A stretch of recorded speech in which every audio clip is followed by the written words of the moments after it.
Hello friends, welcome to me కథల సంపుటి. Friends, ముందుగా శ్రోతలందరకు నవరాత్రి శుభాకాంక్షలు. మీ కుటుంబాలతో అందరూ ఈ శరన్నవరాత్రులను ఆనందంగా భక్తిగా జరుపుకోవాలని కోరుకుంటున్నాను. ఇక మన ఛానల్ని ఇంకా ఎవరైనా సబ్స్క్రైబ్ చేయనట్లయితే తప్పకుండా ఛానల్ని సబ్స్క్రైబ్ చేయండి, లైక్ చేయండి, షేర్ చేయండి, కామెంట్ చేయండి. శ్రోతల యొక్క ప్రోత్సాహం నాకెంతో ముఖ్యమని భావిస్తూ ఉంటాను. ప్లీజ్ సబ్స్క్రైబ్ టు మీ కథల సంపుటి ఛానల్. ఇక నవలలోకి వెళ్ళిపోదామా మరి. చదువుతున్నది శాంతినారాయణ. రవళి ప్రేమించిన వాడు మోసం చేయడంతో అతని బాధలు తట్టుకోలేక సికింద్రాబాద్ రైల్వే స్టేషన్ చేరుతుంది. అక్కడ ఆమెకు ఘటికాచలం ఎదురవుతాడు. అతని దగ్గరికి తను వెళ్ళిపోతుంది. బతుకు చీకట్లో ఎప్పుడో ముసురుకున్నాయనుకుని. ఆ తర్వాత కథలో ఏం జరిగిందో ఈ భాగంలో చూద్దాం. అతన్ని అనుసరించింది. అతను డాక్టర్ కాదు. పేషెంట్లకు మందులు ఇవ్వడం ఎప్పుడూ చూడలేదు. మత్తు మందులు ఇస్తూ ఉంటాడు. అతను ఉండే అపార్ట్మెంట్ కూడా సొంతం కాదు, అద్దెకు ఉంటున్నాడు. 5-6 నెలలకు ఇల్లు మారుస్తూ ఉంటాడు. ఎందుకు ఇల్లు మార్చడం అని అడిగిందోసారి. పోలీసులతో గొడవ, మాటి మాటికి ఇంటి మీద పడతారు అనేవాడు. కొత్త టెక్నిక్ నేర్చుకున్నాడు. సంపన్నులతో పరిచయం పెంచుకోమని ప్రోత్సహించేవాడు. వాళ్లకు తన ద్వారా డ్రగ్స్ అలవాటు చేయించేవాడు. వాళ్లతో విచ్చలవిడిగా తిరిగినా ఏమనేవాడు కాదు. ఆకాష్ తను మొదటిసారి కలిసినప్పుడు అతని వివరాలు తెలుసుకొని ఎంతో సంతోషపడ్డాడు. బంగారు పిచ్చుకుని పట్టావు, వదలద్దు అని తమ పరిచయం పెరిగేటట్లు చేశాడు. తనతో పాటు ఆకాష్ అపార్ట్మెంట్లో ఉండటం గమనించి అతన్ని బ్లాక్మెయిల్ చేసి డబ్బు కూడా గుంజాడు లక్షల్లో. ఆకాష్తో మధుర బంధం అపురూపంగా అంతరంగానూ నిలిచిపోయింది. అతనితో ఎక్కువ సమయం గడపడానికి ఇష్టపడుతుంది. ఏమిటి ఆలోచిస్తున్నావు? ఫోన్ చేయి, గట్టిగా అన్నాడు ఘటికాచలం ఆమె ఆలోచనలను చెదరగొడుతూ.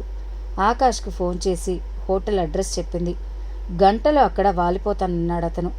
ఘటికాచలం భద్రంగా చిన్న బ్యాగ్ పట్టుకోవడం గమనించి అందులో ఏముంది అని అడిగింది. 1 కోటి రూపాయలున్నాయి అన్నాడు అతను. చేతిలో 1 కోటి రూపాయలుంటే ఆ హోటల్ చుట్టూ, రిసార్ట్ల చుట్టూ తిరగడం ఎందుకు? ఇంట్లో ఉండిపోవచ్చు కదా అడిగిందామె. 1 కోటి రూపాయలు ఖరీదు చేసే కొకైన్ ఈ బ్యాగ్లో ఉంది. 1 డోస్ కొకైన్ అంటే 1 గ్రామ్ కొకైన్ ఖరీదు 5,000 ఉంటుంది.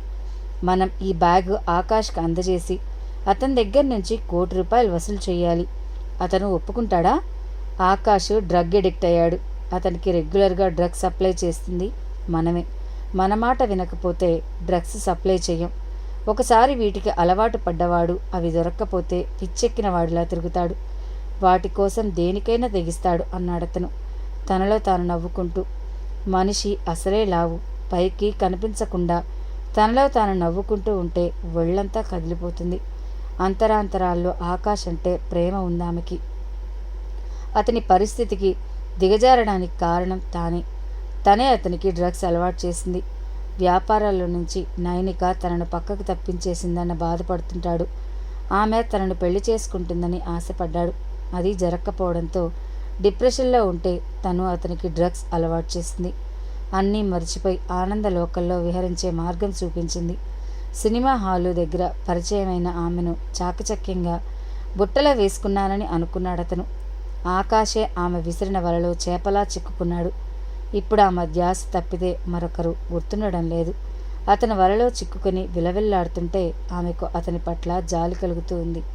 అతన్ని వదిలేయి, మరొకరిని అమ్ముకో, నీ దగ్గరున్న స్టఫ్ను అందామె. ఘటికాచలానికి కోపం వచ్చింది. పిచ్చి పిచ్చి వేషాలు వేయకు. అతనంతా సౌండ్ పార్టీ మరొకడు మనకు ఎక్కడ దొరుకుతాడు?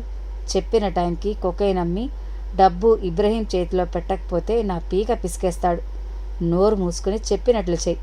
మరో విషయం, అతనికి నీ మీద మోజు ఉన్నప్పుడే 1-2 కోట్లు ఆస్తి నీ పేరు మీద రాయించుకో. జీవితాంతం నీకు ఏ ఇబ్బందులు లేకుండా రోజులు గడిచిపోతాయి. ఒక్కోసారి ఆస్తి మన చేతిలోకి వచ్చాక నేను మాదక ద్రవ్యాల వ్యాపారం కూడా మానేస్తాను.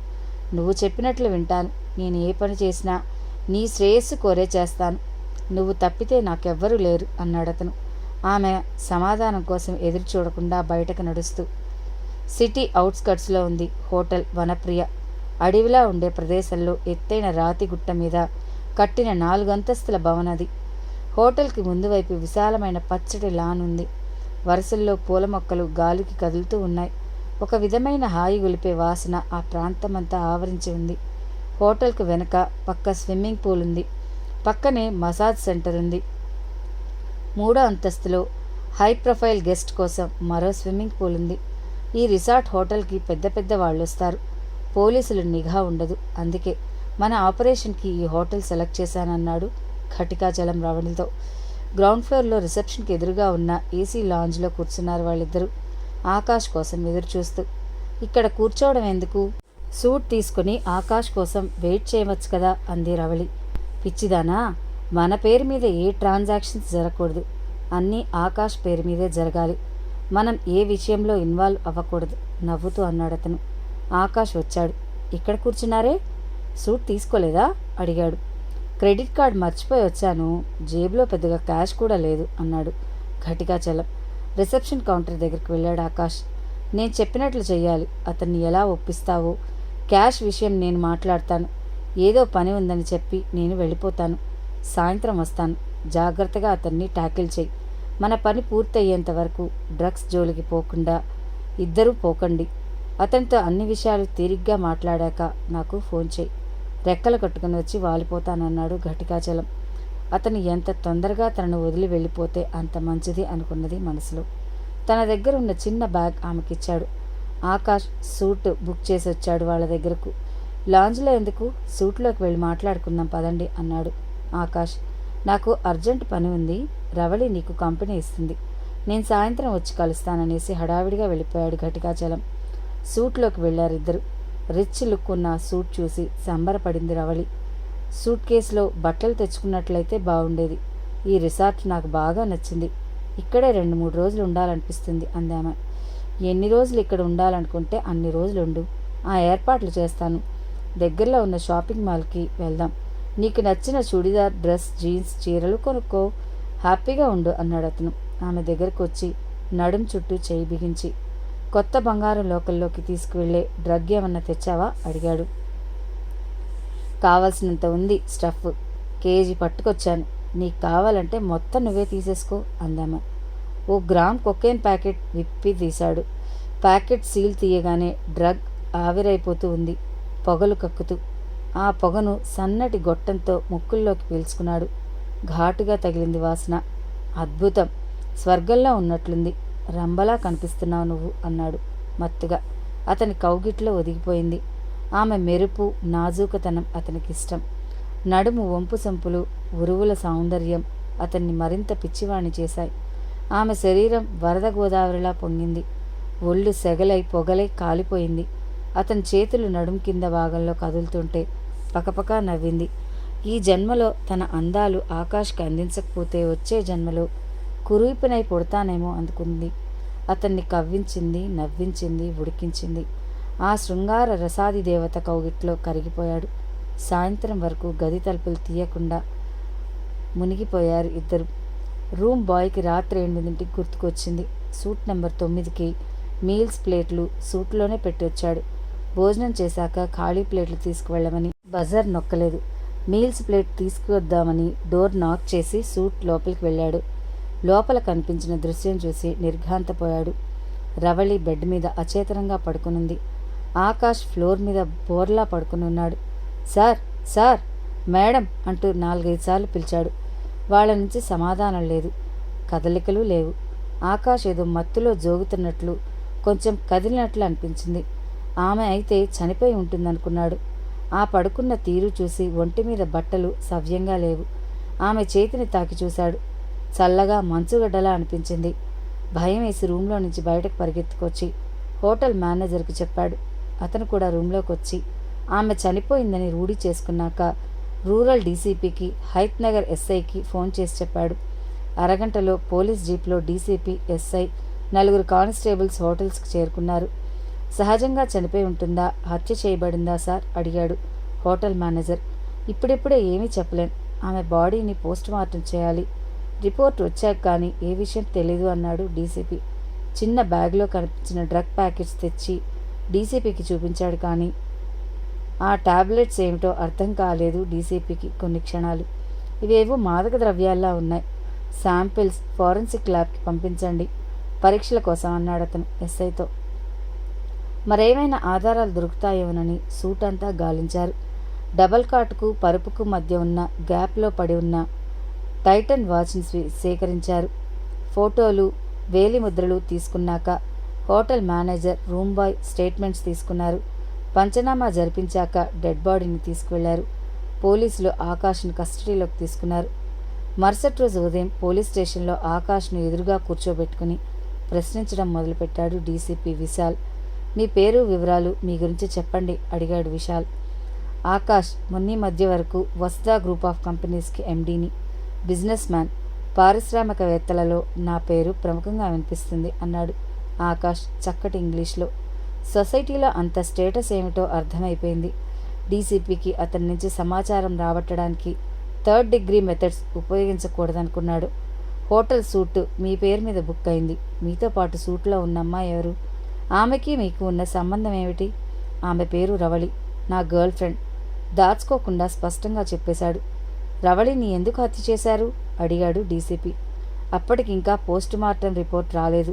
ఇంటరాగేషన్లో అటువంటి ప్రశ్నలు వేసి అనుమానితుడి నుంచి వివరాలు రాబట్టడం పోలీసులకు అలవాటు. బిత్తరపోయాడు ఆకాష్. రవళి చనిపోయిందా? నమ్మశక్యం కావడం లేదు అతనికి. అసలేం జరిగిందో చెప్పండి. ఏదో ఆవేశంతో ఆమెను చంపేశాను అని మీరు ఒప్పుకుంటే యావజ్జీవ శిక్ష పడుతుంది. వాస్తవం చెప్పకుండా మీరు దాచేస్తే యువతిని దారుణంగా చంపినందుకు మీకు ఉరిశిక్ష పడుతుంది బెదిరిస్తూ అడిగాడు. రవళి అంటే నాకిష్టం. అప్పుడప్పుడు ఇద్దరూ కలుస్తూ ఉంటాం. ఆమె భర్తకు ఈ విషయం తెలుసు. ఆమె భర్త పేరు ఘటికాచలం. అతనే ఆమెను తీసుకొచ్చి హోటల్ దగ్గర వదిలి వెళ్ళిపోయాడు. ఆమె నాతో గడుపుతున్నందుకు నా దగ్గర డబ్బు కూడా పెద్ద మొత్తంలో వసూలు చేస్తుంటాడు.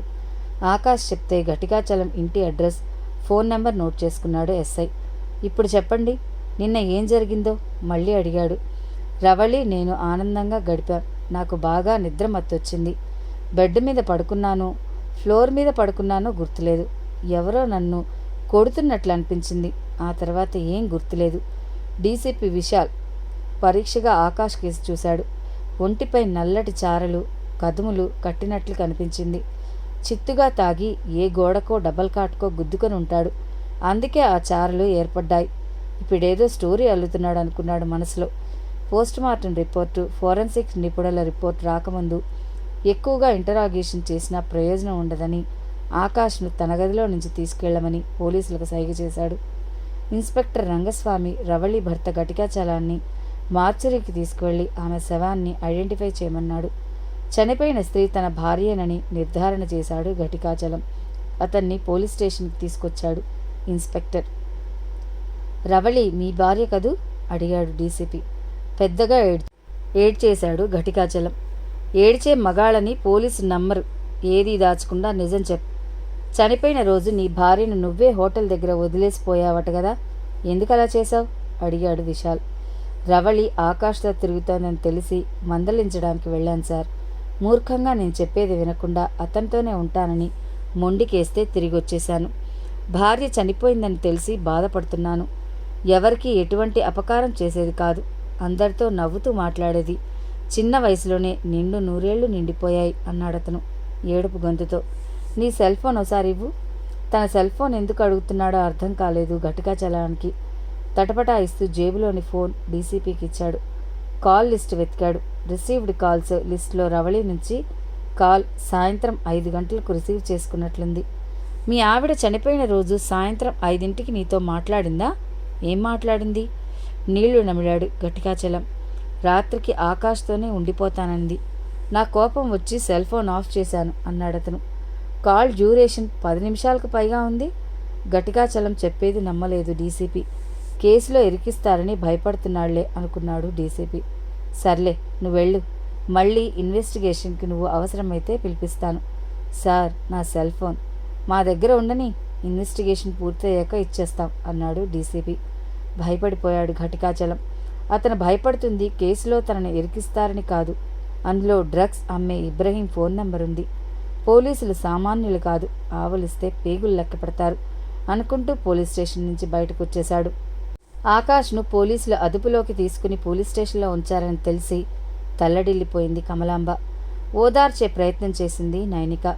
సిటీలో బాగా పేరున్న లాయర్ విశ్వనాథ్తో మాట్లాడేది. అత్తయ్య గారు, ఆయన ఆకాష్తో కూడా మాట్లాడారట. పోలీసుల అనుమతి తీసుకుని బెయిల్ పిటిషన్ మీద ఆకాష్ సంతకాలు తీసుకుని కోర్టులో ఫైల్ చేయబోతున్నాడు. మీరేం కంగారు పడకండి, ఆకాష్ని విడిపించే ప్రయత్నం చేద్దాం, అతను తప్పు చేయకపోతే అంది నైనిక. మా వాడికి సంపద మీద వ్యామోహం ఉంది గాని హత్యలు చేసేంత క్రూరుడు కాదమ్మా. ఇంట్లో పనివాళ్ళు బంగారు వస్తువులు డబ్బు తస్కరించినా వాళ్ళని ఏం అనేవాడు కాదు. పనివాళ్లకు ఏ అవసరం వచ్చినా డబ్బు సహాయం చేసి ఆదుకునేవాడు. మంచి మనసుంది, కానీ వ్యామోహాలు చంద్రుడికి నల్లటి మబ్బుల్లా కమ్మేస్తుంటాయి అంటూ బాధపడిందామె. పోలీస్ ఇన్స్పెక్టర్తో కూడా మాట్లాడానత్తయ్య.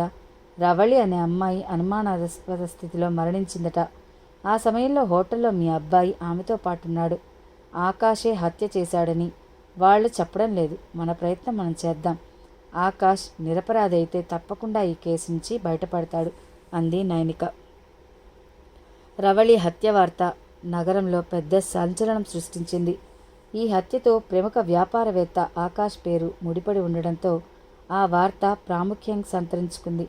అన్ని టీవీ ఛానల్స్, పేపర్లలో ఆకాష్ మీద కథనాలు వచ్చాయి. ఆడపిల్లల వేటగాడని ఓ పత్రిక పతాక శీర్షిక పెట్టింది. Post mortem report, forensic lab report పట్టుకుని డీసీపీ దగ్గరకు వచ్చాడు పోలీస్ ఇన్స్పెక్టర్ రంగస్వామి. సార్, మనం అనుమానించింది నిజమైంది సార్. రవళిది సహజ మరణం కాదు, సఫకేషన్తో ఊపిరాడక చనిపోయింది. ఆ ఆకాశే మెత్తటి దిండును ఆ అమ్మాయి మొహం మీద ఉంచి ఊపిరాడకుండా చేసి చంపేసుంటాడు. హత్య జరిగే ముందు ఆ అమ్మాయిని అనుభవించినట్లు రిపోర్ట్లో ఉంది. వెంటనే ఆకాష్ మీద ఛార్జ్ షీట్ దాఖలా చేద్దాం సార్ అన్నాడు రంగస్వామి. ఆకాషే రవళిని హత్య చేసుంటాడని ఎలా చెప్పగలుగుతున్నావు? ఇన్స్పెక్టర్ని ప్రశ్నించాడు డీసీపీ. అయోమయంలో పడిపోయాడు ఇన్స్పెక్టర్. ఆకాష్ రవళిని హత్య చేశాడని టీవీ ఛానళ్ల వాళ్లకు, పేపర్లకు లీక్ ఇవ్వమని చెప్పింది డీసీపీ గారే. మళ్ళీ ఇప్పుడు తననే ప్రశ్నిస్తున్నాడు. రవళి శరీరంపై, చీరపై సెమెన్ మరకలు ఉన్నాయి. సెమెన్ బి గ్రూప్కి చెందినది. ఆకాష్ వీర్య కణాలను DNA పరీక్ష చేశారు. అవి బి గ్రూప్కే చెందినవి. అతను ఆ అమ్మాయిని అనుభవించి హత్య చేసుంటాడు అన్నాడు ఇన్స్పెక్టర్. అతను ఆ అమ్మాయిని హత్య చేశాడనడానికి గట్టి కారణం ఉండాలి కదా. ఏదో విషయం మీద వాళ్ళిద్దరి మధ్య వాగ్వివాదం జరుగుంటుంది. ఆ కోపంతో ఆమె మొహం మీద దిండుంచి ఊపిరాడకుండా చేసి చంపేసుంటాడు అన్నాడు ఇన్స్పెక్టర్. ఇన్వెస్టిగేషన్లో ఎప్పుడూ తొందరపడో కంక్లూజన్కి రాకూడదు అని అన్ని కోణాల్లో కేసు పరిశీలించాలి. అన్ని అనుమానాలు నివృత్తి చేసుకున్నాకే ఎవరి మీద ఛార్జెస్ ఫ్రేమ్ చేయాలన్న విషయంపై నిర్ధారణకు రావాలి హితబోధ చేశాడు డీసీపీ. సార్, మరో విషయం. మనం పంపిన డ్రగ్స్ శాంపిల్స్ ఫోరెన్సిక్ ల్యాబ్ వాళ్ళు పరీక్ష చేసి రిపోర్ట్ పంపారు. ఆ డ్రగ్ కొకైన్ అని తేల్చేశారు. ఆకాష్ మీద హత్యానేరం కింద IPC 320 నార్కోటిక్ డ్రగ్ యాక్ట్ కింద ఛార్జ్ ఫ్రేమ్ చేద్దాం సార్. అతను నిరపరాధి అయితే కోర్టులో నిరూపించుకుంటాడు. మనమెందుకు తలలు బద్దలు కొట్టుకోవడం అన్నాడు ఇన్స్పెక్టర్. డీసీపీ విశాల్ మనసులో ఎన్నో ప్రశ్నలు ఉదయించాయి. ఆకాష్కు నేర ప్రవృత్తి ఉందా? ఇంతకు మునుపు అతని మీద ఏమైనా క్రిమినల్ కేసులున్నాయా? అతను డ్రగ్స్కి అలవాటు పడితే కొద్దిగా 5 గ్రాములో 10 గ్రాములో కొకైన్ ఉండాలి. భారీ స్థాయిలో కొకైన్ ఆ హోటల్ గదిలో ఎందుకున్నది? మాదక ద్రవ్యాలు అమ్మే వ్యాపారులతో అతనికి సంబంధాలున్నాయా? ఆకాష్ను తన గదిలోకి తీసుకురమ్మన్నాడు. కొకైన్ భారీగా మీ దగ్గర ఎందుకుంది అని అడిగాడు డీసీపీ. కొకైన్ గటికాచలం తీసుకొచ్చి అమ్మి పెట్టమన్నాడు. నాకు పెద్ద సర్కిల్ ఉంది. నా దగ్గర కొకైన్ అమ్మకాలు జరిగితే ఎవరూ అనుమానించరని అతని ప్లాన్ తలంచుకొని చెప్పాడు ఆకాష్. జీవితంలో ఎప్పుడూ తల వంచుకొని మాట్లాడి ఎరగడు ఆకాష్.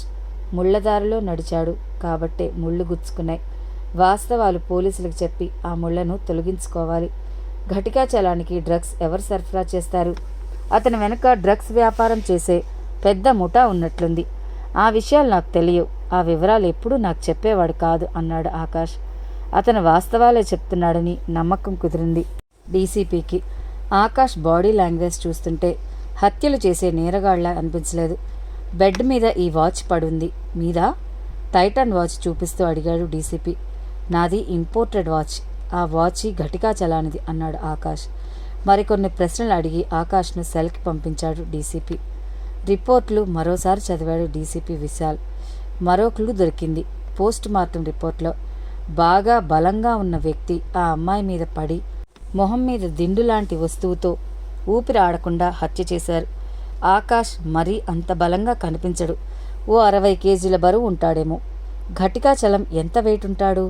ఇన్స్పెక్టర్ రంగస్వామిని అడిగాడు విశాల్. 90 కేజీలకు తక్కువ ఉండడు సార్. భారీ కాయం కదూ సమాధానమిచ్చాడు. నీడిల్ ఆఫ్ సస్పిషన్ ఘటికాచలం మీద ఒరిగిపోయింది. ఇబ్రహీం అంతర్జాతీయ స్థాయిలో మత్తు పదార్థాలు వ్యాపారం చేస్తుంటాడు. తక్కువ సమయంలో పెద్ద మొత్తం సంపాదించాలనే ఊహల్లో కొంతమంది ఉంటారు. ఘటికాచలం ఆ తరహా వ్యక్తే. అందుకే ఇబ్రహీంకి ఏజెంట్గా పనిచేస్తున్నాడు. నాకు డబ్బు ఎప్పుడిస్తావు? ఘటికాచలాన్ని అడిగాడు ఇబ్రహీం. ఏ డబ్బు? అమాయకంగా అన్నాడు ఘటికాచలం. వారం రోజుల కిందట కేజీ కొకైన్ తీసుకున్నావు కదా, అప్పుడే మర్చిపోయావా? కోపంగా అన్నాడు ఇబ్రహీం. ఆ కొకైన్ పోలీసులకు దొరికిపోయింది. నేనిప్పుడే పీకల్లోతు కష్టాల్లో ఉన్నాను. నా భార్య చనిపోయింది. ఇప్పుడు ఆ కొకైన్ ఖరీదు అడుగుతావేమిటి? నీ నక్క వేషాలు నా దగ్గర కాదు. వారం రోజుల్లో నాకు రావాల్సిన ₹1,00,00,000 ఇవ్వకపోతే నువ్వు కూడా నీ భార్య దగ్గరకు టపా కట్టేస్తావు. ఇబ్రహీం గొంతులోని కర్కసత్వాన్ని వణికిపోయాడు ఘటికాచలం. ముందు నన్ను ఈ కేసులో నుంచి బయటపడని. నీ భార్యను ఆకాశే హత్య చేశాడని అన్ని పేపర్లలో పెద్ద అక్షరాల్లో వచ్చింది కదా, నీకెందుకు భయం? నువ్వే చంపేశావా? ఘటికాచలాన్ని కళ్ళల్లోకి సూటిగా చూస్తూ అడిగాడు ఇబ్రహీం. ఏం సమాధానం చెప్పాలో అర్థం కాలేదు. నీళ్లు నమిలాడు. కేసులో నుంచి బయటపడదామనుకుంటే ప్రతిదానికి ఆ నైనిక అడ్డొస్తోంది. నైనిక ఎవరు? అడిగాడు ఇబ్రహీం. పెద్ద ఇండస్ట్రియలిస్ట్. ఆకాష్కు బంధువు. మనం కొకేన్ సప్లై చేసింది ఆకాష్కే. అతనికి డైరీ రాసుకునే అలవాటుంది. ఆ డైరీ పోలీసులకు ఇచ్చింది. ఆ డైరీలో డ్రగ్స్ నేను సప్లై చేస్తున్నట్లు రాశాడేమోనని నా అనుమానం. ఆ డీసీపీ మహాఘటికుడు. ఆవలిస్తే పేగలు లెక్క పెడుతున్నాడు. మొన్న నా సెల్ ఫోన్ తీసుకున్నాడు. దానిలో నీ నెంబర్ కూడా ఉంది. నేనెవరికి కాల్ చేస్తున్నానో ఆ వివరాలన్నీ రాబడతాడు. మన మీద రైడ్ చేస్తాడేమోనని భయంగా ఉంది. ఇబ్రహీం మెదడులో ఏదో ఆలోచన మెరిసింది. నైనికను కిడ్నాప్ చేద్దాం. పెద్ద మొత్తంలో సొమ్ము ముట్టాక విడిచిపెట్టేద్దాం. మన ప్లాన్ బెడిసి కొట్టి డబ్బులు రాకపోతే చంపేద్దాం అన్నాడు కరుకుగా. మరో హత్య అని నాలుగు కరుచుకున్నాడు ఘటికాచలం.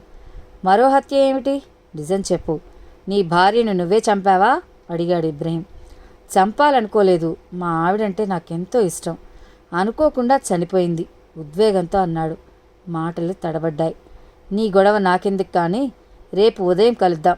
నైనికను ఫాలో అయ్యి ఎక్కడ వీలు దొరికితే అక్కడ కిడ్నాప్ చేద్దాం అనేసి వెళ్ళిపోయాడు ఇబ్రహీం. ఆ రోజు జరిగిన సంఘటన కళ్లల్లో మెదిలింది ఘటికాచలానికి. రవళికి ఫోన్ చేశాడు సాయంత్రం 5ంటికి. హాయ్ డార్లింగ్, డ్రగ్స్ డీలింగ్ పూర్తి చేశావా? మొత్తం కేజీ కొకైన్ తీసుకుంటానన్నాడా? అతనేం చేసుకుంటాడు? భారీ స్థాయిలో డ్రగ్స్ దగ్గరుంటే అతనికి రిస్క్ కదా. అతనికి పెద్ద బిజినెస్ సర్కిల్ ఉంది. బాగా పరిచయం ఉన్న వాళ్ళకు అమ్ముకుంటాడు. ఆ విషయం చెప్పలేదా అతనికి? అన్నాడు అతను విసుగ్గా. నాకు చెప్పాలని అనిపించలేదు. ఈ రొచ్చులోకి అతన్ని లాగడం ఎందుకు? అతనికి ఇవ్వు ఫోను, నేను మాట్లాడతాను అన్నాడు కోపంగా. ఆకాష్ మాట్లాడే స్థితిలో లేడు. ఓ డోస్ కొకైన్ తీసుకున్నాడు. ఆ మత్తులో ఉన్నాడందామె. ఆస్తి నీకు రాసే విషయం మాట్లాడావా? నాకెందుకు ఆస్తిపాస్తులు? ఎదురు ప్రశ్నించింది. బాగా కోపం వచ్చింది తనకు. తను హోటల్కి వెళ్ళి అన్ని విషయాలు మాట్లాడుకోవడం మంచిది అని హోటల్కి వెళ్ళాడు. ఆకాష్ని కొకైన్ తీసుకుని డబ్బు ఇమ్మని అడిగాడు. అతను తన మాటలు వినిపించుకునే స్థితిలో లేడు. ఎందుకతని డిస్టర్బ్ చేస్తావు? రేపు మాట్లాడుకోవచ్చు కదా. డ్రగ్స్ వెంటబెట్టుకుని అటు ఇటు తిరగడం ఎంత డేంజరో నీకు తెలుసా? సీక్రెట్గా డ్రగ్ ట్రాన్సాక్షన్ నిమిషాల్లో తేలిపోవాలి.